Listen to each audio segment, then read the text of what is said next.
Nanti saja nenek jelaskan di jalan ya, Cuk. Kita ke tempat aman dulu ya. Bahaya soalnya kalau lama berdiam diri di tempat ini. Kata nenek tersebut sambil mengangkat tangannya untuk mengajakku ke suatu tempat di hutan ini. Aku yang sudah capek dan letih akhirnya menuruti apa yang nenek itu katakan.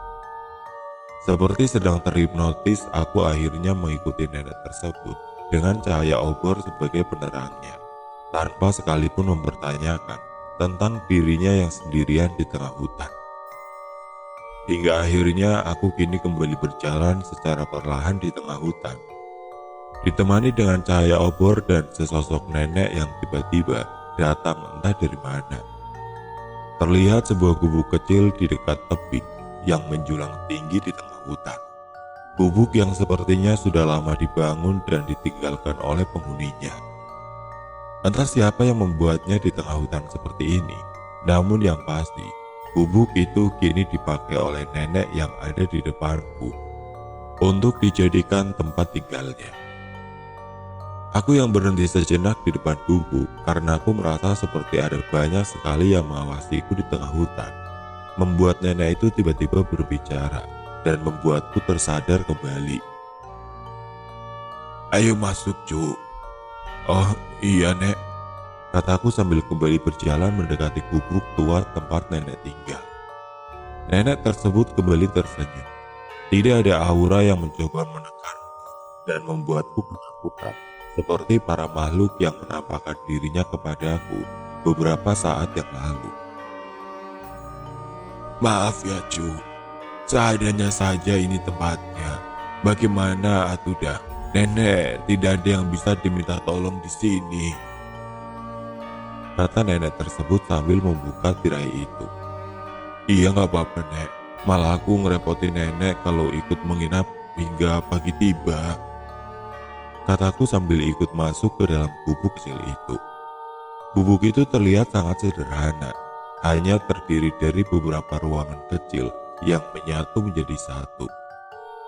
Ada satu ruangan besar ketika aku masuk, dengan banyaknya tumbukan dari tumbuhan hutan yang nenek simpan di ujung ruangan. Juga sebuah tikar yang tampak usang dan berlubang di banyak sisi. Di belakangnya ada ruangan kecil yang disebut goa, yaitu sebuah gudang kecil sekaligus dapur tempat nenek tersebut mengolah semua makanan hutan untuk dia makan setiap harinya. Tidak ada barang-barang yang sering kita temui di kampung. Tidak ada lemari pakaian, tidak ada jam dinding, bahkan tidak ada jendela di gubuk tersebut. Namun nenek tersebut dengan cekatan membuat barang-barangnya sendiri dari kayu untuk keperluannya. Bahkan mungkin nenek itu sampai harus berjalan ke balik hutan, di mana tempat pesugihan itu berada untuk bertahan hidup. Karena di dalam gubuk itu ada gelas kaca bekas kopi pahit, nampan kuningan bekas menaruh semua sesaji buah-buahan, dan kembang 7 rupa. Namun kenapa baru kali ini rumornya ada ya? Apakah tidak ada warga kampung yang pernah melihat dirinya di tengah hutan? Hal itu seperti terbesit olehku. Namun entah mengapa pikiran itu hilang begitu saja ketika nenek itu kembali berkata kepadaku. Istirahat dulu di sini ya, Cu. Tidak ada yang berani masuk ke sini seperti yang tadi menampakkan dirinya. Jadi cucu jangan khawatir. Aku yang duduk di sana akhirnya bertanya tentang identitas nenek tersebut, karena aku merasa mempunyai utang budi padanya. Kalau nenek itu siapa namanya, Nek? Karena aku dari tadi nggak tahu nama nenek siapa. Siapa tahu nanti ketika pagi tiba, aku pasti akan kembali mencari nenek, karena sudah membantuku dan memberikan tempat beristirahat di malam ini, Nek. Kataku sambil malu-malu di hadapan nenek tersebut. Namun nenek tersebut hanya menggelengkan kepalanya. Dia seperti tidak ingin mengatakan namanya kepadaku pada malam itu. Perutku tiba-tiba berbunyi. Sudah beberapa jam aku belum makan apa-apa selama berada di hutan ini. Nenek tersebut sepertinya mengerti tentang apa yang aku butuhkan saat ini. Dia hanya tersenyum, lalu secara perlahan berdiri dengan tubuhnya yang sudah renta dan bungkuk. Dia akhirnya berjalan ke arah ruangan belakang sambil berkata kepadaku yang masih duduk di sana. "Cucu, diam dulu di sini ya. Nenek ke belakang dulu. Cucu pasti lapar. Kita bikin makanan seadanya ya, Cu." Aku merasa malu ketika suara perut yang lapar ini terdengar oleh nenek tersebut.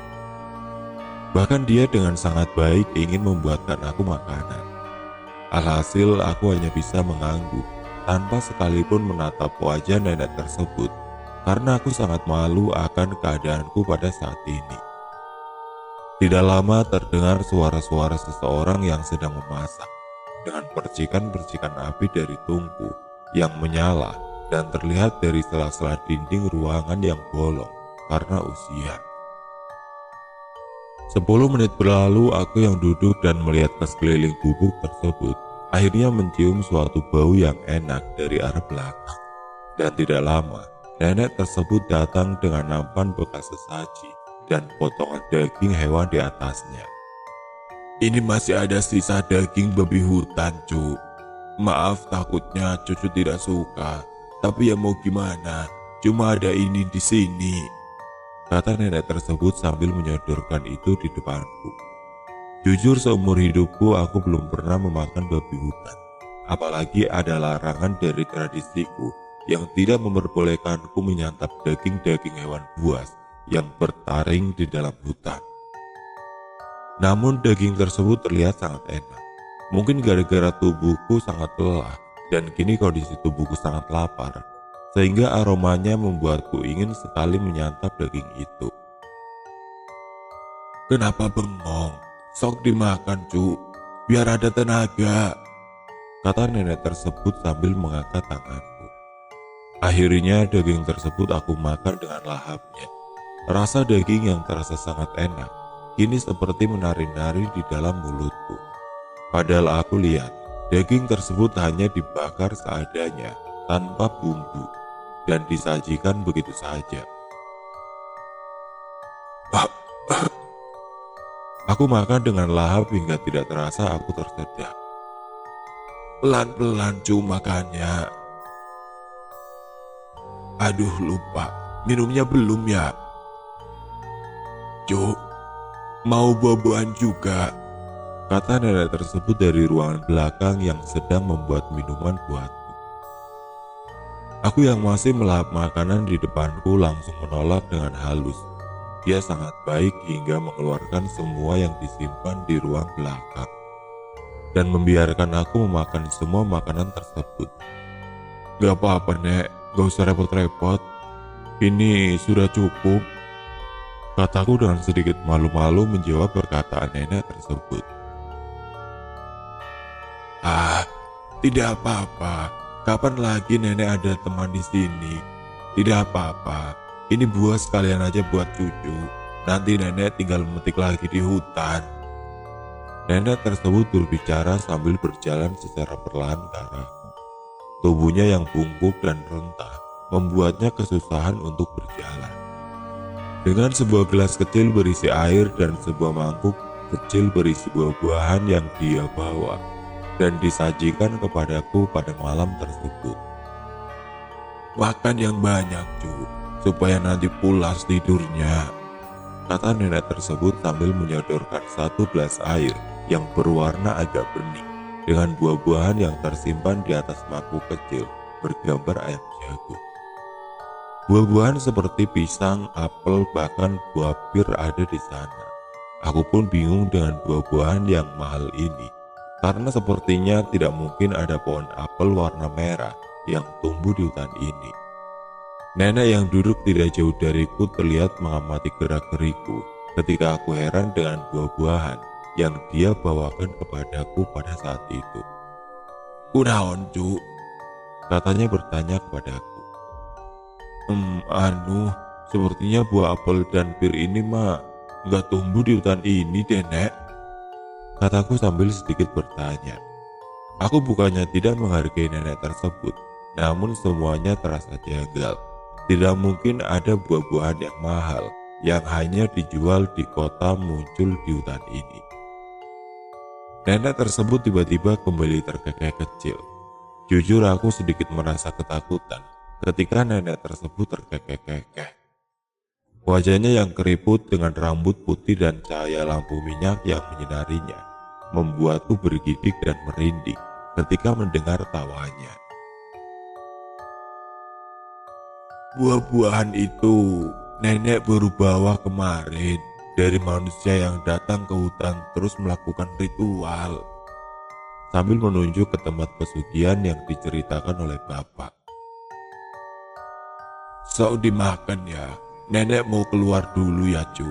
Nenek mau ambil kayu bakarnya yang ketinggalan cu. Lupa belum dibawa oleh nenek. Cucu mah di sini saja ya, aman kok. Tidak ada makhluk yang akan masuk ke tempat ini cu. Nenek tersebut kemudian kembali berdiri, keluar dari gubuk itu dan meninggalkanku sendirian di sana. Lebih baik aku habiskan saja makanan yang disajikan padaku untuk menghormatinya. Karena kalau tidak aku habiskan, aku takut nenek tersebut akan sedih dan aku dianggap tidak menghargai apa yang dia berikan. Aku pun akhirnya mengambil sebuah apel merah, apel yang hanya bisa didapat di kota besar dengan harga yang mahal. Satu apel merah ini bisa sama harganya dengan 1 kilo apel hijau yang dijual di kampung sebelah. Dan untuk pertama kalinya aku akan memakan apel merah tersebut. Aku membuka mulutku dan memakan apel merah tersebut. Beberapa kali aku mengunyah apel tersebut, meskipun rasanya agak hambar. Namun aku ingat bahwa ini adalah apel bekas sesaji.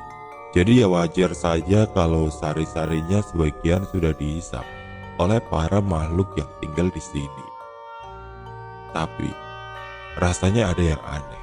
Aku seperti merasakan ada sesuatu yang menggeliat-geliat di dalam mulutku. Ada sesuatu yang bergerak secara perlahan di antara gigi-gigiku pada saat itu. Aku yang penasaran langsung membuka mulutku kembali dan memuntahkan apel yang sudah aku makan tersebut ke arah tanganku. Aku mendekatkan tanganku ke arah lampu minyak yang masih menyala di tengah-tengah ruangan. Dan ketika cahaya dari lampu minyak tersebut menyinari muntahan apel yang aku pegang, aku sungguh benar-benar terkejut atas apa yang aku lihat. Rupanya, apel tersebut adalah apel busuk yang sudah berwarna pucat, juga dengan belatung-belatung yang menggeliat-geliat di dalamnya. Aku yang melihat hal itu langsung mendadak mual dan memuntahkan kembali segala sesuatu yang sudah masuk ke dalam mulutku. Apel yang sudah dikunyah dan ditelan tiba-tiba keluar semua dan berceceran di atas tikar. Bahkan kini muntahan apel tersebut berwarna merah dengan gumpalan-gumpalan kecil dan mengotori tikar usang tempat aku duduk. Aku akhirnya mendekatkan lampu minyak itu ke dekat buah-buahan tersebut. Dan betapa terkejutnya aku. Astaga, makan apa ini? Kataku sambil memegang kepalaku karena tidak percaya dengan apa yang aku lihat. Aku kini terus-menerus memuntahkan semua makanan yang telah aku makan.